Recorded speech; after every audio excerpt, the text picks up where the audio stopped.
Now, the latest attack on the oil tankers came just hours after Japan announced that it will continue purchasing oil from Iran. Now, interestingly, one of the tankers that was attacked is in fact owned by a Japanese company. Japan's trade ministry has also said that both ships were actually carrying, quote-unquote, what is Japanese-related cargo. Japan is still investigating the incident. The Japanese industry minister has also said that the attack will not affect the country's energy supply, but it has issued a warning to its energy companies.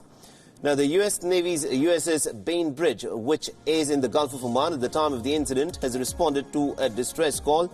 American soldiers rescued about 21 crew members from the Kokua Courageous, and the United States has released pictures of the soldiers providing first aid to the crew of the Japanese vessel. Now, the timing of the attack is also a sensitive one because, remember, Japanese Prime Minister Shinzo Abe was in Tehran yesterday morning, and he was in talks with the Iranian President Hassan Rouhani in high-stakes diplomacy mission. Now, Abe held talks with the Iranian President Hassan Rouhani in a bid to try and ensure that peace prevails in the Middle East. He said that any accidental conflict and amidst the heightened tensions must be avoided.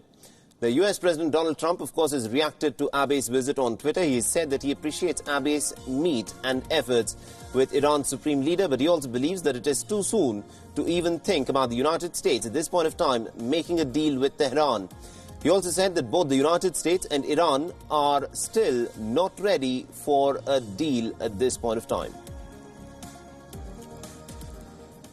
All right, now, a rocket launched from the Gaza Strip reportedly struck a house in Sderot city in southern Israel, but has reportedly caused no casualties.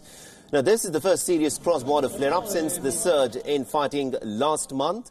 Now, the Israeli aircrafts have in fact bombed targets what they claim belonged to Hamas in Gaza on Thursday after a Palestinian rocket strike. And the latest hostilities that have followed Israel's closure of the offshore waters of Gaza fishermen on Wednesday. The situation that the organization of the Hamas and the Jihad that continue to make this attack to Sderot, they try to destroy the town. They try to make our town like a ghost town. First, I want to say to the leadership of the Hamas, you will never successful. You will never succeed. Forget it. We will continue to stay here. We continue to develop our town. Now, in response, the Israeli Defense Forces, of course, tweeted this video where they say they've struck targets in Gaza.